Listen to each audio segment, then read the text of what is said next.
예수님의 부활을 찬양합니다. 주님이 죽음을 이기시고 다시 살아나신 것을 기념하는 부활절입니다. 기독교가 2000년 동안 이 부활을 선포했고 부활절 연합 예배까지 드리고 그랬지만 아직도 주님의 부활을 알지 못한 사람들도 많고 또 부활 소식을 들어도 의심하고 믿지 못한 사람들도 많이 있습니다. 왜 예수님의 부활을 믿지 못할까요? 이 죽은 것은 끝이라고 생각하기 때문에 그런 것입니다. 그리고 죽은 다음에 다시 부활한 사람들을 보지 못하기 때문에 사람들은 주님의 부활을 믿지 못하고 있습니다.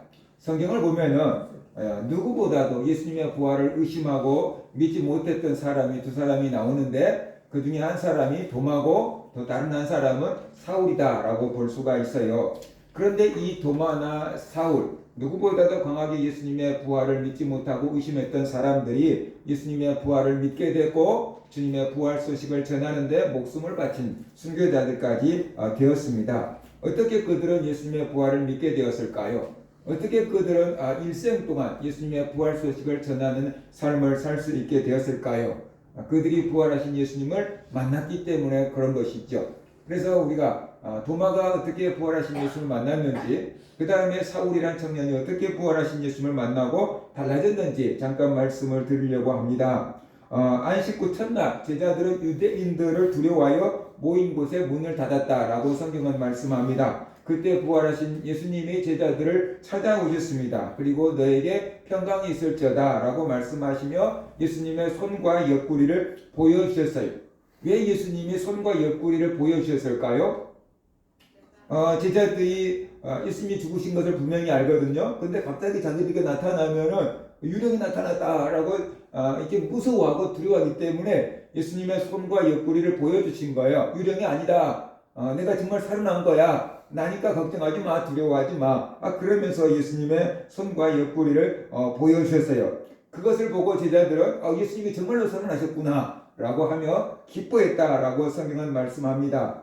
예수님은 그 제자들에게 아버지께서 나를 보내신 것처럼 나도 너희를 보내노라 라고 말씀하셨어요. 그리고 숨을 내쉬며 성령을 받으라. 너희가 누구의 죄든지 사하면 사하여질 것이요 누구의 죄든지 그대로 두면 그대로 있으리라 라고 말씀하셨어요. 이것이 무엇일까요? 예수님께서 제자들에게 사명을 주신 것이죠. 부활의 증인이 되라, 복음을 전해라, 죄의 사함을 선포해라. 그러면은 죄를 용서받을 것이다 라고 이렇게 말씀을 하신 거예요. 제자들에게 사명을 주신 거예요. 그런데 안타깝게 그 자리에 이 도마라는 제자가 없었어요. 다른 제자들은 있었는데 도마가 없었어요. 다른 데 갔었던 것 같아요. 나중에 제자들이 도마를 보고 말합니다. 우리가 부활하신 예수님을 만났어. 예수님이 정말로 살아나셨어 라고 이렇게 얘기했어요. 그 말을 듣고 도마가 보인 반응은 이겁니다. 내가 그의 손에 못자국을 보며 내 손가락을 그 못자국에 넣으며 내 손을 그 옆구리에 넣어보지 않고는 믿지 않겠다라고 했어요. 왜 이런 반응을 보였을까요?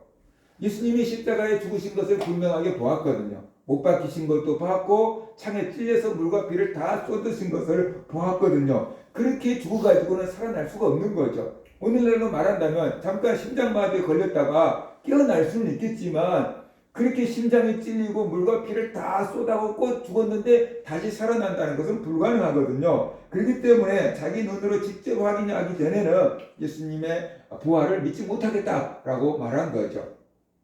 어떻게 보면 도마가 지극히 정상적인 반응을 보이고 있는 거죠. 그로부터 8일이 지났어요. 제자들이 한 집에 모였는데 그때 예수님이 다시 나타나셨어요. 그리고 너에게 평강이 있을지어다 라고 말씀하셨어요. 여기서는 그 전과 똑같아요. 근데 그 다음이 달라요. 예수님이 도마에게 말씀하셨어요. 네 손가락을 이리 내밀어 내 손을 보고 네 손을 내밀어 내 옆구리에 넣어보라. 그리하여 믿음 없는 자가 되지 말고 믿는 자가 되라 라고 말씀을 하셨어요. 분명히 11제자가 있었는데 예수님이 그 중에 도마를 꼭 집어가지고 이런 말씀을 하셨어요. 왜 도마를 꼭 집어서 이 내 손을 보고 내 손을 내밀어 내 옆구리에 넣어보라. 그리하여 믿음 없는 자가 되지 말고 믿는 자가 되라 라고 말씀하셨을까요? 8일 전에 도마가 다른 제자들하고 한 얘기를 예수님은 다 알고 계신 거죠. 그래서 도마를 꼭 끄집어 가지고 이게 나를 만져봐라. 손에 난 창자국도 못자국도 만져보고 옆구리에 난 창자국도 만져봐라. 그리고 믿음 없는 자가 되지 말고 믿는 자가 되라 라고 말씀을 하신 거지요. 분명히 도마와 다른 제자들이 얘기할 때 그 자리에 예수님은 안 계셨거든요. 그런데 도마가 한 말을 예수님은 다 듣고 계셨고 다 알고 계신다라는 거예요. 우리들이 이 믿음 없는 말을 하든 믿음의 말을 하든 주님이 그 자리에 없는 것 같지만 주님께서 다 듣고 계시고 다 알고 계신다라는 거예요. 그래서 우리는 믿음의 말을 해야만 된다라는 거죠. 도마는 예수님의 손에 난 못자국을 만져보고 옆구리에 난 창자국을 만져봤어요. 그리고 나서 도마가 한 고백이 위대한 고백을 하잖아요. 나의 주님이시요 나의 하나님입니다 라고 고백을 하잖아요. 그러니까 생각해 보세요. 다른 10명의 제자들은 처음에 부활하신 주님을 만났어요. 그리고 그들이 보인 반응은 기뻐했다라는 것이 성경의 끝이에요. 부활하신 예수님을 만나보고 오 예수님 정말 살아났네. 그리고 슬픔이 변하여 기쁨으로 된 게 끝이에요. 그런데 도마는 예수님의 부활을 다른 제자들과 같지 않고 믿지 못했잖아요. 의심했잖아요. 강하게 부인했잖아요. 그럴 수 없어 그랬잖아요.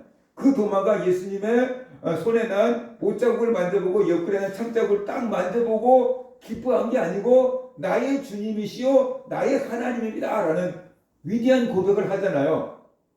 그게 뭘 말해주냐. 쉽게 믿은 사람들은 그냥 쉽게 믿어요. 근데 막 의심하고 막 그런 사람들 있잖아요. 그런 사람들이 하나님을 딱 만나고 나면은 더 드라마틱하게 확 바뀌어버리는 거예요. 평범하게 믿는 사람들은 그냥 평범하게 믿고 말아요. 근데 막 주님을 부인하던 사람들, 부활을 믿지 못했던 사람들, 그래가지고 막 이게 막 온갖 자료를 다 찾던 사람들, 그런 사람들이 딱 하나님을 만나고 나면 어떻게 돼요? 180도로 바뀌어서 주님을 전하는 사람으로 이렇게 바뀌는 것을 볼 수 있어요. 누구보다도 감격스러워해요. 그래서 도마가 나의 주님이시요 나의 하나님입니다 라는 고백을 하고 있는 거죠. 오늘날도 주님의 부활을 믿지 못하고 십자가에서 나를 위해서 죽으셨다는 것을 믿지 못하고 그냥 믿지 못하는 게 아니고 이게 틀렸다는 것을 막 입증하고 증명하려고 애를 쓰는 사람들이 있을 수 있어요. 우리가 그들을 아이고 참 그냥 믿지라고 생각할 수 있지만 그들 사고 구조는 그냥 믿어지지 않으니까 그런 거예요. 근데 그 사람들이 그렇게 따지고 묻고 점검하고 확인하고 실험하고 그러다가 주님을 탁 만나면은 먼저 믿었던 사람들보다 훨씬 더 뜨겁게 훨씬 더 열정적으로 훨씬 더 확신을 가지고 주님을 전하는 사람으로 바뀐다라는 것이에요. 그러니까 그렇게 그런 사람들을 보고 우리가 믿음 없다라고 치부할 거 아니고 저러다가 하나님을 만나면 큰 일꾼이 될 거야 라는 그런 믿음으로 우리가 그들을 봐주고 그들을 위해서 기도해 줄 수 있는 사람들이 되어야만 된다라는 것이에요. 그러니까 신학적으로도 완전히 자유주의에 있었던 사람들이 깨지고 변화가 되면은 누구보다도 큰 복음주의로 보수주의로 돌아와요. 그래서 자유주의를 깨부시는데 선봉장이 되는 사람들이 있어요.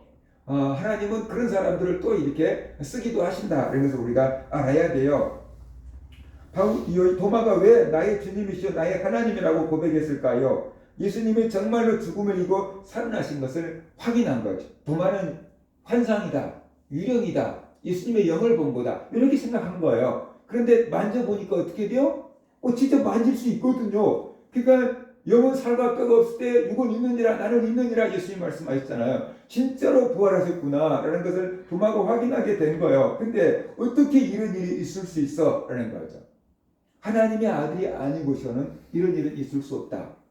그리스도가 아니고서는 이런 일이 있을 수 없다라고 도마가 생각한 거예요. 그래서 나의 주님이시요 나의 하나님입니다 라는 고백을 하게 된 거죠. 그런데 이런 도마를 향해서 예수님이 말씀하셨어요. 너는 나를 본고로 믿느냐? 보지 못하고 믿는 자들은 복되도다 라고 말씀을 하셨어요. 보지 않고도 믿을 수 있다면 그것이 더 복된 거다 라고 주님이 말씀하셨어요. 왜냐 그러면 우리가 모든 것을 다 보고 믿을 수는 없잖아요. 믿으면은 보게 되는 세상이 열리기 때문에 주님께서 보지 않고 믿는 자가 더 복되다 라고 말씀을 하셨어요. 그 후에 도마는 인도에까지 가서 복음을 전하는 사람이 되었고 복음을 전하다가 순교했다라는 것이 어떤 학자들이 하면 그 도마가 우리나라까지 들어왔대요. 그래서 우리나라에도 복음을 전했다. 그래서 우리나라에 경교라는 게 있잖아요. 그게 이제 기독교 이제 어떤 그 것들을 가지고 있다라고 연구하고 또 발표하는 학자들도 있어요. 아무튼 도마가 인도에까지 가서 복음을 전하고 또 도마 기념교회까지 있는 것을 볼 때 도마가 주님의 부활을 믿고 만나고 예수님을 만나고 그 복음을 전하다가 순교했다라는 것이. 그 다음에 이제 사울이라는 청년은 이게 유대교 최고의 스승인 가말리엘의 제자였어요. 유대교에서 굉장히 유명한 학자가 있었는데 그 사람이 가말리엘인데 그 밑에서 철저하게 율법 교육을 받은 사람이었어요. 장래가 촉망되고 되고 유대교의 지도자가 될 사람이었어요. 사울은 예수님이 다시 살아나셨다고 하는 기독교인들의 말을 믿을 수가 없었어요. 그러니까 이성적인 사람들, 논리적인 사람들, 합리적인 사람들은 부활을 그냥 믿을 수가 없는 거예요. 왜냐 그러면은 이성적이고 논리적이고 합리적이고 과학적으로 따져보면은 그건 불가능한 거거든요. 그러니까 믿을 수가 없었던 거예요. 죽은 다음에 다시 살아난다는 것은 불가능하다 생각했어요. 그래서 기독교인들이 가짜 뉴스를 퍼뜨린다라고 생각한 거예요. 그래서 저 기독교인들을 잡아다가 감옥에 가둬버려야 된다. 그래서 사람들을 더 이상 혼란스럽게 못하게 해야 된다. 대제사장에게 그걸 얘기했고 그 권한을 받았잖아요. 그래서 사울은 기독교인들을 잡아들이기 위해서 다메섹으로 갔어요. 다메섹으로 가는 길에 그가 부활하신 예수님을 만나요. 그는 주님을 만날 계획도 없었고 기도도 하지 않았고 그러리라고 상상도 못했어요. 그런데 갑자기 그 길에서 부활하신 주님이 사울에게 나타나신 거예요. 어떤 사람들은 기도원에 가서 금식하며 기도하며 철야하고 부르짖어 걷고 하나님을 만난 사람들도 있지만 어떤 사람들은 뭐 생각도 안 했는데 우연하게 하나님을 만나고 우연하게 교회 갔다가 은혜를 받고 그게 변화된 사람도 있어요. 친구 따라서 우연히 갔다가 하나님을 만나고 변화되고 목회자가 된 사람들도 있어요. 어떤 사람들은 막 금식하고 부르짖어갖고 은혜 받은 사람이 있는데 어떤 사람은 그냥 좀 놀러 갔다가 은혜 받아버린 사람들도 있어요. 그러니까 하나님이 사람을 만나주시는 것은 참 다양한 방법으로 만나주실 이 사울이란 청년이 기독교인들을 잡아서 감옥에 가두려고 다메섹으로 가는데 갑자기 하늘로부터 강한 빛이 사울을 둘러 비추었어요. 사울은 그 빛이 너무 강력해서 땅에 엎드러졌어요. 그런데 하늘에서 소리가 들려요. 사울아 사울아 네가 어찌하여 나를 박해하느냐. 그가 얼마나 놀랬겠어요. 자기 이름까지 알고 자기를 부르고 박해한다고 하니까 얼마나 무서웠겠어요. 그래서 사울이 대답합니다. 주여 누구십니까? 벌써 주여 그러잖아요. 그냥 누구십니까? 라고 묻지 않고 주여 누구십니까? 그러잖아요. 분명히 자기와 차원이 다른 존재다는 것을 느낀 거예요. 왜냐하면 하늘에서 있었잖아요. 그리고 그 찬란한 빛이 비쳤잖아요. 그리고 그 음성도 아마 보통 음성이 아니었던 것 같아요. 그러니까 압도돼 버린 거예요. 누군지 확인도 안 하고 바로 자기 입에서 주여 누구십니까? 그러잖아요. 그러자 하늘에서 음성이 들렸어요. 나는 네가 박해하는 예수다라고 하는 음성이 들렸어요. 사울이 알기로 분명히 예수님은 십자가에 못 박히고 창에 찔려서 죽었습니다. 그렇게 죽어가지고 살아난 사람은 없습니다. 그래서 예수님의 부활을 믿지 않았던 것이고 예수님이 살아나셨다고 하는 기독교인들을 잡아서 옥에 가둬야 된다고 생각했어요. 그것이 하나님의 일이라고 생각했고 그것이 자기에게 주어진 사명이라고 생각했어요. 그래서 사명감을 가지고 기독교인들을 잡으러 갔던 거예요. 그런데 갑자기 십자가에서 죽으신 예수님이 하늘로부터 사울에게 나타나신 거예요. 네가 왜 나를 박해하느냐고 따지고 계시는 거예요. 예수님이 다시 살아나신 거예요. 그래서 기독교인들이 말이 맞구나, 내가 잘못했구나 라는 것을 깨닫게 된 거예요. 죽음을 이기고 살아나신 저분이 누구일까? 저분이 진짜 그의 말대로 하나님의 아들이구나. 저분이 진짜 그리스도구나. 그렇지 않고는 그 죽음을 이기고 살아날 수가 없지 않는가. 사울의 마음속에 온통 소용돌이가 쳤습니다. 부활하신 예수님을 만난 사울이 주여 누구십니까? 물은 다음에 그 다음에 한 질문이 있어요. 그게 뭐냐 그러면 주여 내가 무엇을 하리까? 그랬어요. 왜 이런 질문을 했을까 생각해 봐야 돼요. 첫 번째는 주여 누구십니까? 그랬잖아요. 그러니까 나는 네가 핍박하는 나사렛 예수다 그랬어요. 그러니까 보통 우리 같았으면 이렇게 얘기해야 돼요. 제가 언제 예수님 핍박했다고요? 그래야 돼요. 그죠? 사울은 예수님을 직접 핍박한 적은 없잖아요. 교회와 성도들을 핍박한 것이지. 내가 언제 예수님을 핍박했습니까? 라고 물어봤어야 돼요. 근데 사울이 이렇게 얘기해요. 주여 내가 무엇을 하리까? 주여 내가 무엇을 하리까? 왜 이런 질문을 했을까요? 지금까지 기독교인들을 잡아서 가두는 것이 하나님의 일이고 사명이라고 생각하며 살아왔어요. 그런데 예수님이 부활하신 것을 딱 만나고 나니까 기독교인들이 오라고 자기가 틀린 거예요. 그렇다면 내가 하나님의 일이라고 했는데 그것도 아닌 거고, 내가 사명이라고 생각하고 했는데 그것도 잘못된 거예요. 그러니까는 사명을 잃어버린 거예요. 자기가 할 일을 잃어버린 거예요. 갑자기 부활하신 주님이 딱 나타나셔 보니까 지금까지 내가 해온 것이 전부 쓸데없는 짓이었구나, 헛된 짓이었구나 하는 것을 알게 된 거죠. 그러면 이제부터 나 뭘 해야 돼? 그런 생각이 든 거죠. 도대체 내가 뭘 어떻게 해야지 하나님의 일을 하는 거야? 내는 뭘 해야 되는가? 어떻게 살아야 되는가? 바울의 생각이 다 무너져 버렸어요. 사울의 생각이. 그래서 주여 내가 무엇을 하리까? 라고 물었던 것입니다. 그러자 예수님은 일어나 다메섹으로 들어가라. 네가 해야 할 모든 것을 거기서 누가 이루리라 라고 말씀을 하셨어요.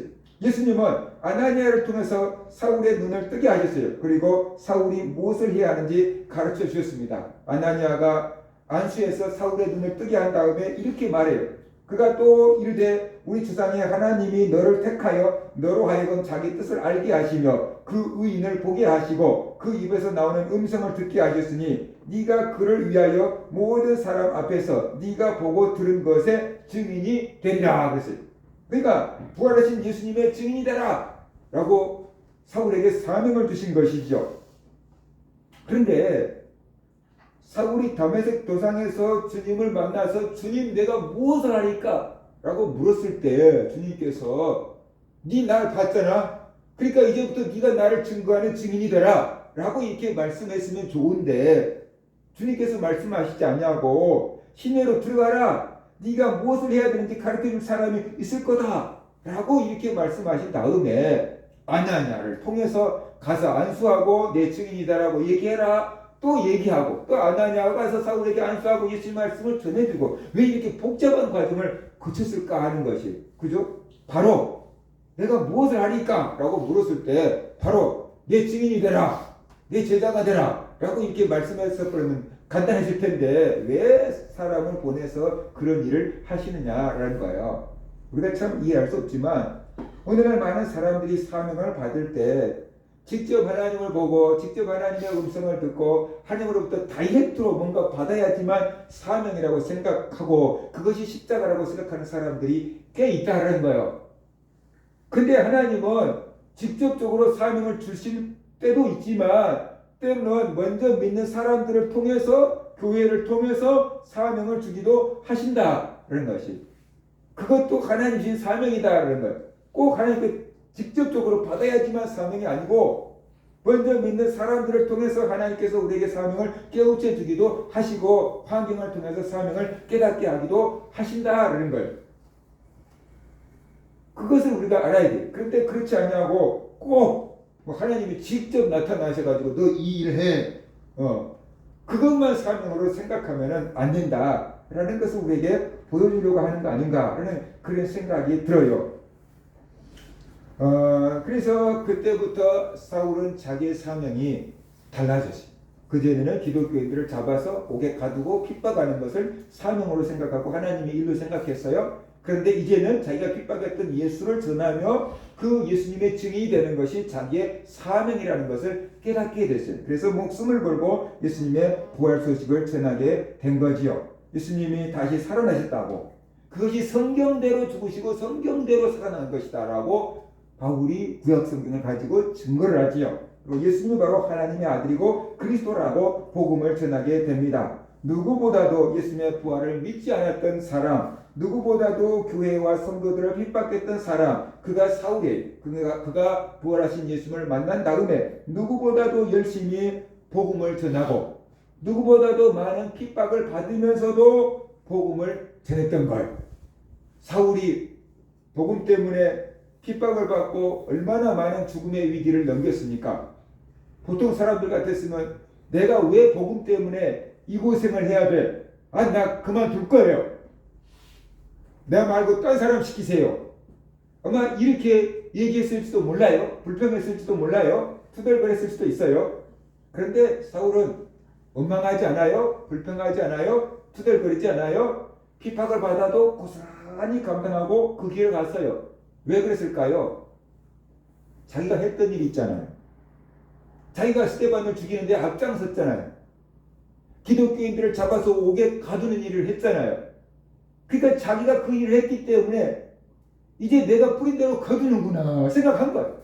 내가 뿌린 대로 거두는구나 라고 생각하니까 원망할 수도 없고 불평할 수도 없고 투덜거릴 수도 없고, 내가 핍박했던 사람들도 이런 마음이었겠구나 생각을 하게 된 거죠.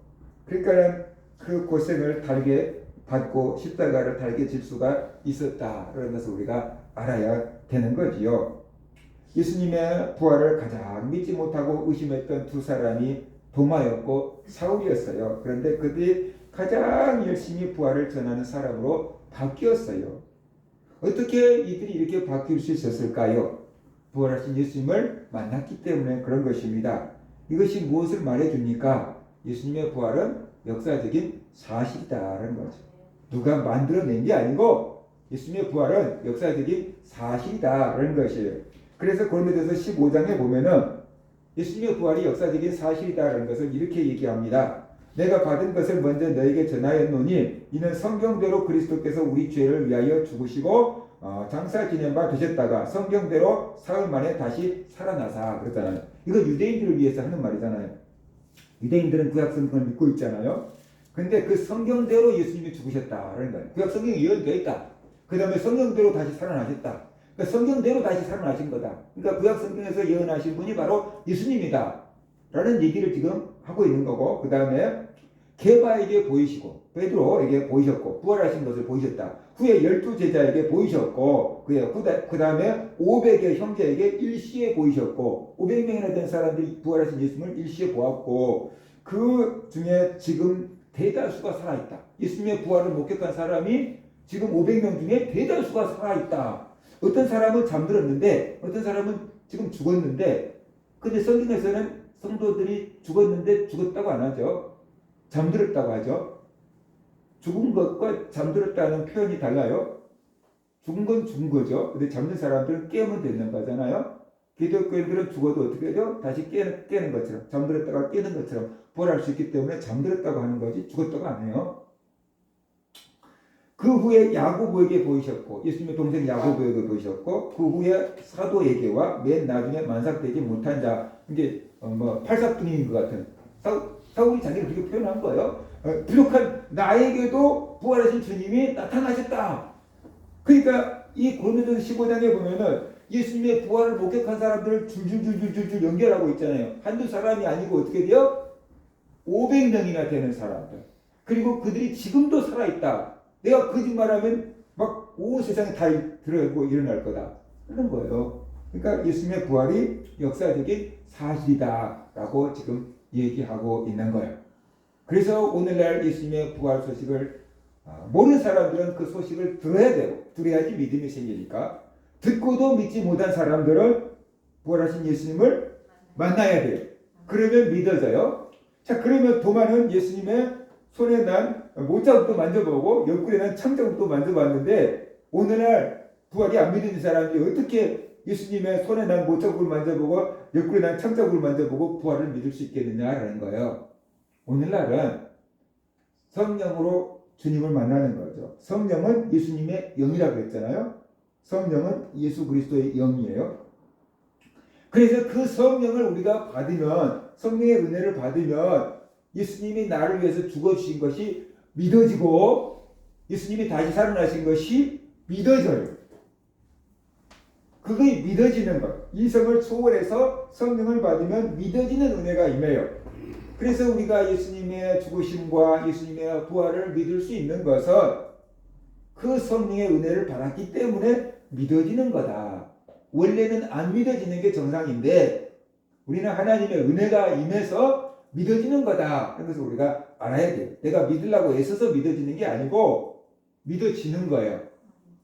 기독교의 믿음은 믿으려고 애써서 믿어지는 게 아니고, 물론 우리가 믿으려고 애쓰는 그 노력이 필요하긴 하지만 애쓴다고 믿어지는 게 아니에요. 우리가 입으로는 막 믿습니다 하지만 속으로는 의심될 때가 있잖아요. 그 내가 어떻게 할 수가 없는 거예요. 근데 의심하려고 해도 믿어질 때가 있어요. 그 성령의 은혜가 우리에게 임하면 그냥 믿어지는 거예요. 자연스럽게 믿어지는 거예요. 이게 아 이거 하나님의 은혜구나. 성령님이 내 안에 오셔서 믿어지게 해주시는구나. 라는 것을 우리가 깨달아야 되는 것이에요. 자, 왜 예수님은 죽음을 이기고 다시 살아나야만 했을까요? 부활은 예수님이 하늘로부터 오셨다는 표적이에요. 마태복음 16장 1절과 4절을 보면 바리새인과 사두개인들 유대교 종교 지도자들이 와가지고 예수님께 요청해서요. 당신이 하늘로부터 왔다는 이 표적을 보여주세요. 그랬어요.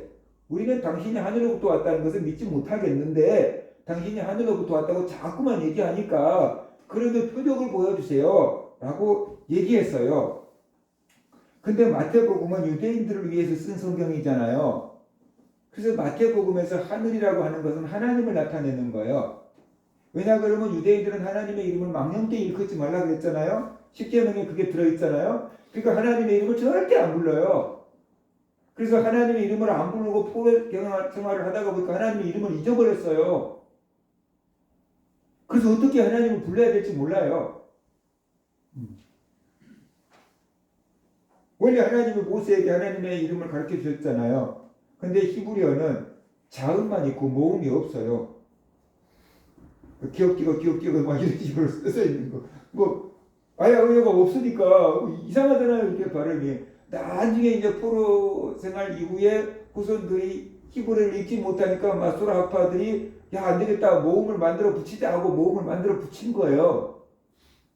그래가지고 하나님의 이름에다가 딱 읽으려고 하니까 어떻게 읽는 줄을 모르는 거예요.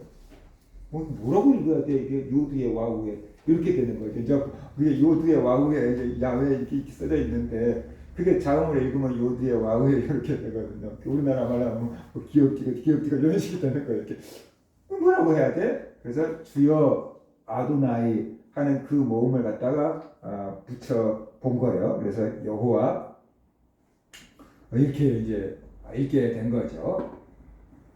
근데 이제 순복음에서는 야훼라고 하잖아요.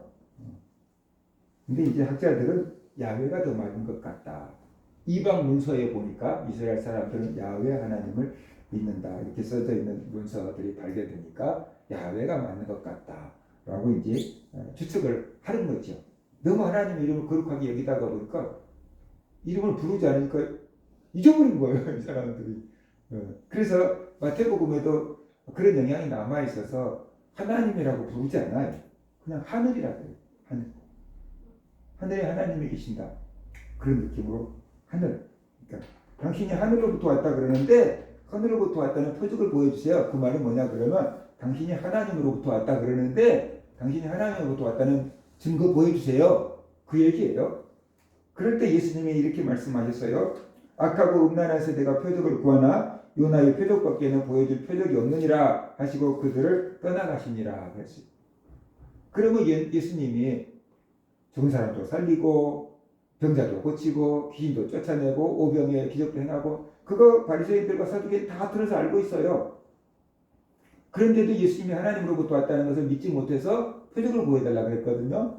그러니까 뭐 더 어떻게 해줄 것이 없어요. 그래서 예수님이 하시는 것은 요나의 표적밖에 보여줄 게 없다라고 말씀하신 거예요. 그럼 요나의 표적이 뭘까?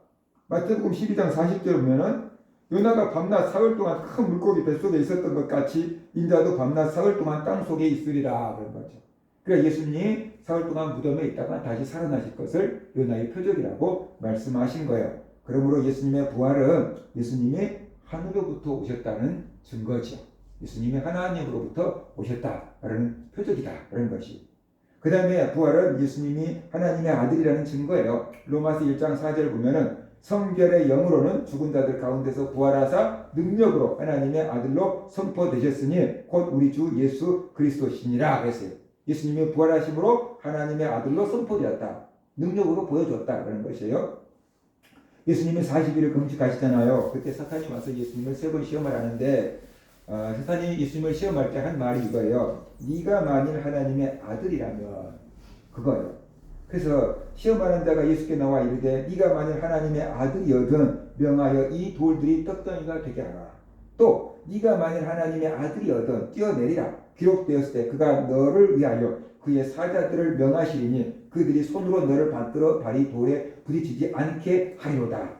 사단이 예수님을 시험할 때 네가 만일 하나님의 아들이라면 돌로 떡을 만들어 먹어봐. 네가 만일 하나님의 아들이라면 높은 곳에서 뛰어내려봐. 그래도 안 다치는가 보게. 이런 거잖아요. 예수님은 하나님의 아들이에요. 돌로 떡을 만들어 먹을 수도 있었을 거예요. 왜냐하면 오병이의 기적을 일으킨 걸 본다면 뭐 돌로 떡도 만들 수 있을 것 같아요. 높은 곳에 뛰어내릴 수도 있을 것 같아요. 그럼에도 불구하고 예수님은 돌로 떡을 만들어 먹지 않았고 높은 곳에서 뛰어내리지 않았어요. 대신에 예수님은 죽음을 이기고 다시 살아나심으로 하나님의 아들이라는 것을 증거하셨어요. 사망을 이기는 그 능력을 보여줌으로 예수님이 하나님의 아들이라는 것을 선포하셨다라고 성경은 말씀을 하고 있습니다. 그 다음에 부활은 예수님이 사망의 세력을 정복하셨다는 뜻이에요. 부활은 죽음이 끝이 아니라 죽음도 정복할 수 있다는 것을 보여줍니다. 부활은 예수님이 생명의 주인이다라는 것을 증거해요. 부활은 예수님이 우리들에게 영원한 생명을 줄 수 있다는 것을 증거하고 있습니다. 예수님만이 죽음을 이기고 다시 살아나셨습니다. 그래서 우리가 믿을 수 있는 분은 예수님밖에 없다는 거죠. 우리에게 영원한 생명을 주실 수 있는 분도 예수님밖에 없다는 거예요. 세상에 신이라고 불리는 사람들이 많이 있잖아요. 또 종교를 창조한 사람들도 만든 사람들도 많이 있잖아요. 그런데 그 교주들 중에서 죽음을 이기고 살아난 사람은 예수님밖에 없는 거죠. 그러니까 바로 우리가 믿고 영원히 따를 분은 예수님밖에 없다라는 것을 우리가 알아야 돼요. 예수님은 부활의 첫 열매가 되셨어요. 고린도전서 15장 20절 보면 그러나 이제 그리스도께서 죽은 자 가운데서 다시 살아나사 잠자는 자들의 첫 열매가 되셨도다 그랬잖아요. 이게 나무를 심으면은 몇 년 동안은 이 나무가 열매를 못 맺어요. 우선은 크는 데 집중하느라고 몇 년 동안 열매를 못 맺어요. 그러다가 어느 정도 기간이 되면은 나이를 먹으면 이 나무가 이제 첫 열매를 맺잖아요. 그 다음 해부터는 계속 이제 열매를 맺을 수가 있어요. 그처럼 예수님이 부활의 첫 열매가 되었대요. 그 소리는 뭐냐면 그 다음부터 계속 부활의 열매를 맺게 된다라는 그 얘기를 우리에게 하고 있는 거죠. 그래서 예수님은 우리들도 부활할 것이다라는 것을 먼저 보여준 겁니다. 사람이 느끼는 가장 절망적인 상황이 무엇입니까? 죽음이에요.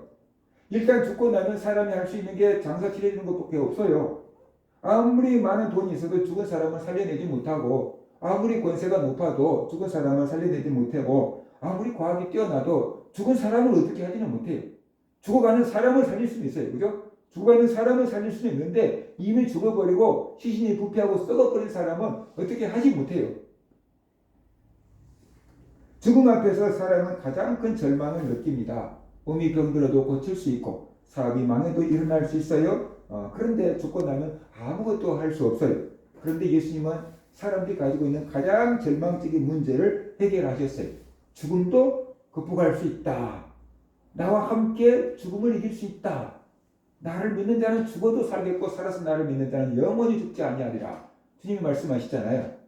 그래서 바로 죽음도 정복할 수 있다라는 것을 우리에게 보여주는 사건이다라는 겁니다. 그 다음에 예수님은 우리를 의롭다 하기 위해서 다시 살아나셨어요. 로마서 4장 25절 보면 예수는 우리가 범죄한 것 때문에 내 주님이 되고 또한 우리를 의롭다 하시기 위하여 살아나셨느니라 라고 말하고 있어요.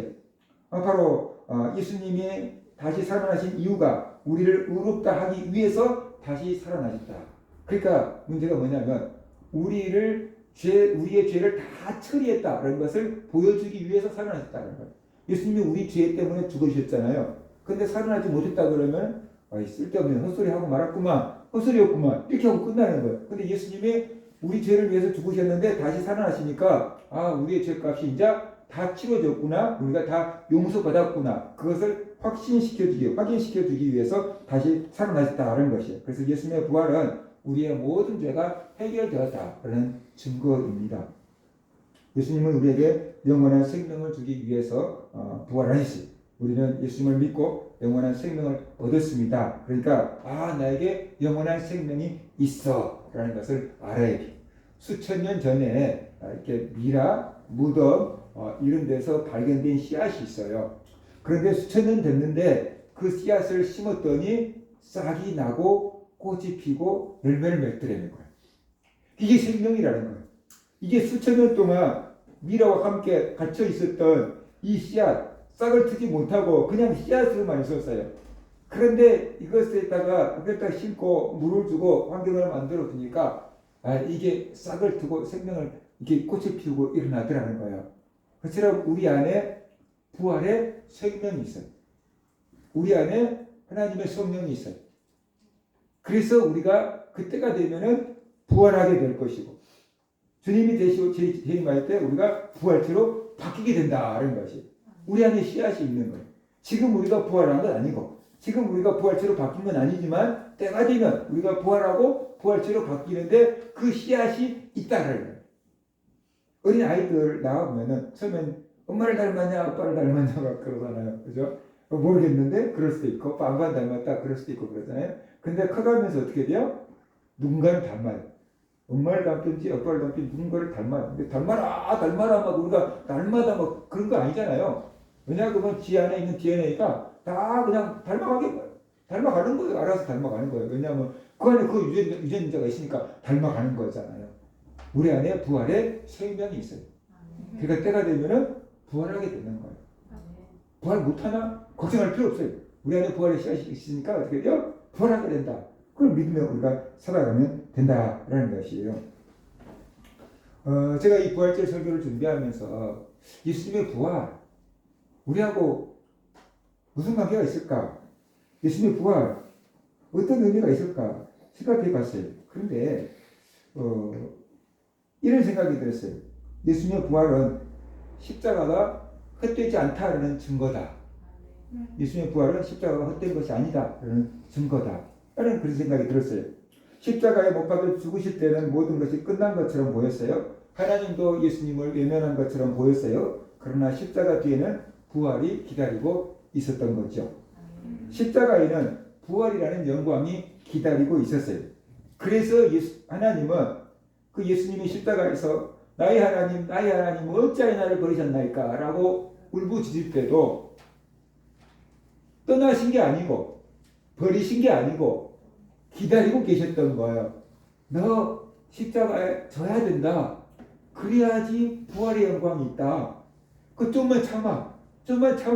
아마 이런 심정으로 하나님이 기다리고 계시지 않았을까라는 그런 생각이 드는 거죠. 부활의 영광이 있는 거예요. 애들이 공부하다가 힘들다고 하면 뭐라 그래요? 그만둬라 그래요? 우리 서희가 플룻 배우다가 힘들다고 그래요.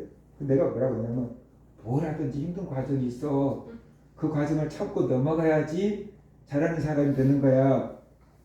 다 있어. 근데 힘들다고 어렵다고 그때마다 다 포기하면 하나도 제대로 할 수 있는 게 없어. 좀 참고 해보자. 그렇게 얘기하는 거예요. 그게 정상적인 거잖아요. 그죠? 뭐든지 힘든 과정은 있어요. 자전거 탈 때도 얼마나 많이 넘어집니까?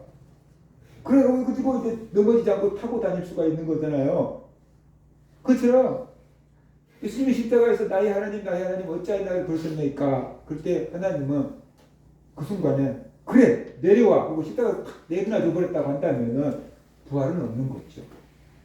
성천도 없는 거죠. 그죠? 그 십자가 뒤에 있는 그 영광, 하나님의 상이 무엇인지 아셨기 때문에 하나님은 조금만 더 참아라. 그러고 계셨던 거 아닌가 그런 생각이 들어요. 하나님은 십자가에서 죽으시고 부활하신 예수님에게 하늘과 땅의 모든 권세를 주셨어요. 마태복음 28장 18절 19절에 보면 예수께서 나와 말씀하여 이르시되 하늘과 땅의 모든 권세를 내게 주셨으니 그러므로 너희는 가서 모든 민족을 제자로 삼아 아버지와 아들과 성령의 이름으로 세례를 베풀고 라고 말씀을 하셨어요. 하나님께 죽기까지 순종하신 예수님께 영광을 주셨습니다. 어떤 영광을 주셨습니까? 빌립보서 2장 우리가 읽은 말씀, 예수님이 하나님의 본체신데 하나님과 동등됨을 여길 것으로 생각하지 않고 자기를 비워 종의 형체를 입고 이 땅에 오셨고 십자가에 죽기까지 하나님께 순종했다는 거예요. 그럴 때 하나님께서 예수님에게 어떤 영광을 주셨는지 얘기하고 있어요. 그는 근본 하나님의 본체시나 하나님과 동등됨을 취할 것으로 여기지 아니하시고 오히려 자기를 비워 종의 형체를 가지사 사람들과 같이 되셨고 사람의 모양으로 나타나사 자기를 낮추시고 죽기까지 복종하셨으니 곧 십자가에 죽으심이라. 예수님이 십자가에 죽었다는 거예요. 그 다음에 하나님 주신 것이 나와요.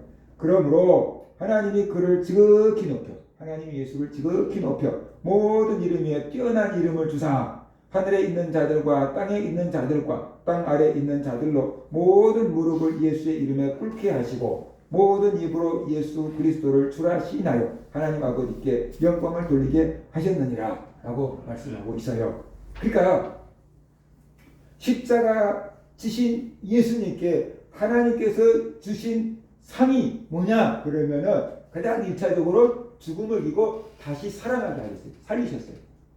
죽음으로 끝난 게 아니고 다시 살리셨어요. 이건 이제 하나님께서 예수님에게 베푸신 상이었어요. 그 다음에 예수님의 이름을 최고로 높여주셨어요. 모든 이름 위에 뛰어난 이름을 주셨다 그랬어요. 그래서 우리가 그 예수의 이름으로 기도하면 하나님이 들어주시고 응답해 주시는 거예요. 예수의 이름에 하나님이 어마어마한 권세를 주신 거예요. 그래서 우리가 기도할 때 너희가 내 이름으로 무엇이든지 구하면 주시라고 했잖아요. 그죠? 예수의 이름으로 구하는 것이에요.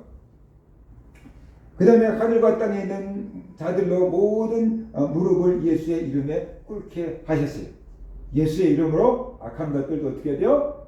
이렇게 물리칠 수가 있게 되는 거죠. 그죠? 모든 입으로 예수 그리스도를 주라 시인하게 하셨어요. 지금은 기독교인들만 예수님을 주라고 시인하잖아요. 그죠? 근데 마지막 때가 되면은 믿지 않는 사람들도 다 예수님이 하나님이라는 것을 시인할 수밖에 없어요. 시인할 수밖에 없어요. 그들이 마지막 때 시인한다고 구원받는 건 아니지만 인정할 수밖에 없다는 거예요. 인정할 수. 아, 예수님이 정말 하나님의 아들이었구나. 예수님이 정말로 하나님이었구나. 예수님이 정말로 구세주였구나. 그것을 인정할 수밖에 없다. 예수님이 심판주로 오실 때 인정할 수밖에 없는 때가 온다. 그러면서 우리가 알아야 돼요. 그 다음에 예수님을 높여서 하나님의 보좌 우편에 앉히셨다. 에베소 1장 20절에 보면 하나님께서 그 크신 능력으로 그리스도를 죽은 사람들 가운데서 살리시고 하늘나라에서 자기 오른편에 앉게 하셨습니다. 예수님을 하나님 보좌 우편에 앉게 하셨습니다. 이것이 하나님께서 십자가를 지신 예수님에게 주신 영광이었고 상이다라고 볼 수가 있는 거지요. 예수님은 우리들에게도 십자가를 주셨습니다. 우리의 십자가를 지고 예수님의 뒤를 따르라고 하셨습니다. 십자가는 수치스러운 것이고 고통스러운 것이고 무거운 것이고 지고 싶지 않은 것이고 벗어버리고 싶은 것이에요. 그럼에도 불구하고 우리는 십자가를 져야 됩니다. 십자가는 우리를 죽이기 위한 것이 아니고 살리기 위한 것입니다. 십자가는 우리에게 하나님의 상을 받기 위해서 주신 겁니다.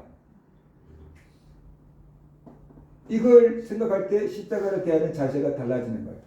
우리는 십자가 때문에 사느니 죽느니 해요. 우리는 십자가 때문에 못 살겠습니다. 이것 좀 어떻게 해주세요 라고 해요. 그런데 하나님이 우리에게 십자가를 주신 이유가 뭐냐? 하나님께서 우리에게 십자가를 주신 의도가 뭐냐? 우리를 죽이기 위한 거냐? 아니라 우리를 살리기 위한 거다. 그러면 우리가 뭘 살리기 위한 것이냐? 우리 영혼을 살리기 위한 거다. 근데 왜 우리는 힘들다고 죽겠다고 난리냐? 육이 힘드니까. 우리 육체가 힘드니까. 하나님 십자가 너무 힘들어요. 하나님이 십자가에 먹게 해주세요. 그렇게 우리가 부르짖는데 하나님은 네가 그 십자가를 지고 가야지 네 영이 산다. 그렇지 않으면 네 영이 죽어. 그 얘기 하시는 거예요. 바울에게 있는 육체의 가시 십자가였어요. 이것 좀 없애달라고 3번씩이나 기도했어요. 그런데 하나님이 없어지지 않잖아요. 그죠? 그게 있어야지 네가 끝까지 겸손하게 하나님이라 할 수 있다. 그게 있어야지 네가 교주가 안 되고 이단이 안 된다. 그게 있어야지 네가 천국에 들어간다. 그래서 바울에게 교만하지 못하게 하려고 그 질병을 주신 거잖아요. 그 십자가 때문에 그 질병 때문에 바울이 요즘 말로 하면 교주가 되지 않고 끝까지 겸손하게 그리스도의 종으로 살아갈 수가 있었던 거죠. 그러니까 그 십자가가 바울을 죽이는 게 아니고 살렸던 거죠. 영을 살린 거예요. 우리에게 있는 십자가는 하나님을 자꾸 의지하고 기도하게 만듭니다. 겸손하게 만듭니다. 그래서 우리에게 있는 십자가는 우리 영혼을 살리는 것이. 그래서 육체는 힘들지만 네 영혼이 사는 길을 택해라. 그래서 하나님은 십자가를 없애주지 않고 지고 가게끔 만드시는 거다 하는 것이. 그 다음에 십자가는 하나님의 상을 받는 길이에요. 십자가는 하나님의 상을 받는 길이에요. 십자가를 지지 않으면 줄 상이 없어. 근데 억지로라도 십자가를 맡겨놓고 감당하게 하고, 그래 네 일을 했으니까 상을 줄게 하고 상을 주려고 우리에게 십자가를 맡기신 거예요. 하나님께서 우리에게 천사들 앞에서 상을 베푸시려고 하는데 뭐 일을 했어야지 상을 줄 거 아니에요. 그죠? 쟤 왜 상 줘요? 천사들이 말하면 이 일을 했으니까 상을 주는 거야. 그래야 될 거 아니에요. 그래서 하나님께서 우리에게 십자가를 맡긴 거예요. 상을 주려고. 우리 주일학교 애들이 찬양대하고 있는데 저들한테 십자가일 거예요. 하기 싫은데 왜요? 해야 돼. 그럴 수 있어요. 근데 억지로라도 순종하다가 보면은 하나님 영광 받으시고 하나님 상을 주실 거예요. 은혜를 베푸실 거예요. 그 억지로라도 십자가를 지고 가는 게 이게 우리에게 은혜고 복이다라는 것입니다. 십자가는 우리에게 상을 주시는 거예요. 예루살렘에 가서 디아돌로사 예수님이 십자가 지고 가신 길을 갔거든요. 그런데 가이드가 얘기하는 거예요. 예수님이 채찍에 맞으시고 십자가를 짊어지고 내리막길을 이렇게 가시다고. 도로상 이렇게 내리막길을 가시는데 내리막길을 가면서 예수님이 막 쓰러지신 거예요. 너무 밤새도록 고문 심은 받으셨고 채찍에 맞아서 피 흘리셨고 그러니까 힘들어서 쓰러진 거예요. 내리막길을 가면서 예수님이 쓰러지신 거예요. 근데 이제 또 오르막길을 올라가야 될 자리가 있는 거예요. 그러니까 군병들이 딱 생각할 때 저 예수가 십자가를 지고 내리막길도 비틀거리면서 쓰러지는데 저 오르막길은 언제 올라가나 그 생각이 딱 든 거예요. 오르막길을 딱 보니까. 그런데 구레네 사람 시몬이 촌뜨기가 하나 딱 지나가니까 군병들이 너 이거 와봐. 잘난 사람, 힘 있는 사람, 권세 있는 사람 같고 옷차림을 딱 명품으로 입었으면 못 그랬겠죠. 그렇죠? 만만해 보이는 사람이 보였던 거예요. 구레네 사람 시몬이. 너 이리 와. 대신 지고 가. 그리고 딱 벗겨서 시몬한테 재워놓은 거예요. 오르막길 네가 지고 올라가. 그런 거예요. 그러니까 시몬이 똑똑한 사람이 있습니다. 내가 누군 줄 알아? 내가 국회의원인데 뭐 그랬을 거 아니에요. 근데 아무것도 할 말이 없는 사람. 별 볼 일 없는 사람. 그 군병들 때 혼나지 않으려고 그냥 지고 간 거예요. 그냥 지고 간 거예요. 근데 지금까지 우리가 구레네 사람 시몬 얘기를 하잖아요. 십자가를 지지 않았다면 우리가 그 사람 이름을 어떻게 알겠어요? 그죠? 십자가를 지고 갔기 때문에 우리가 그 사람을 알고 있는 거잖아요.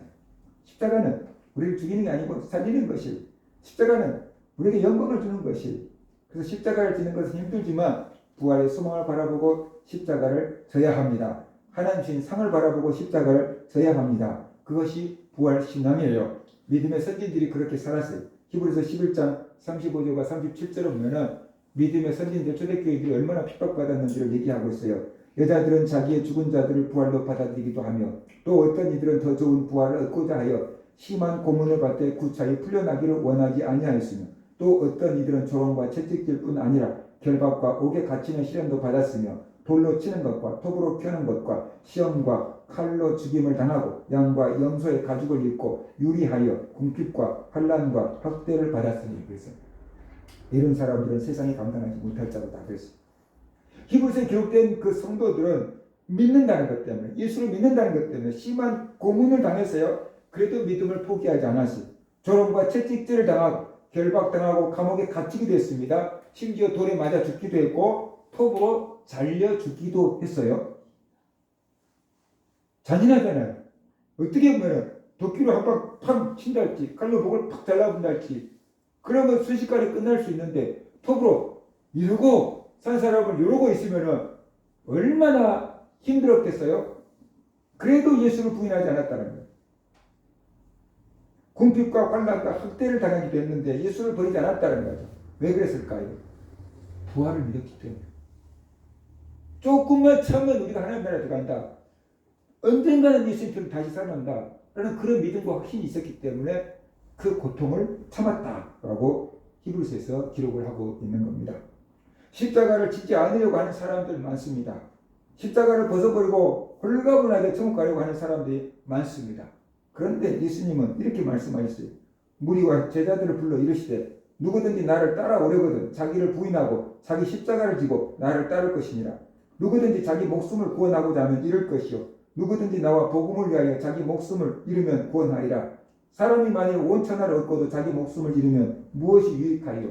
사람이 무엇을 주고 자기 목숨과 바꾸겠느냐? 십자가를 지지 않으면 자기 목숨을 잃은 것이다. 자기 목숨을 잃으면 온 천하를 얻는들 무슨 소용이 있겠느냐, 이 말씀하신 거죠.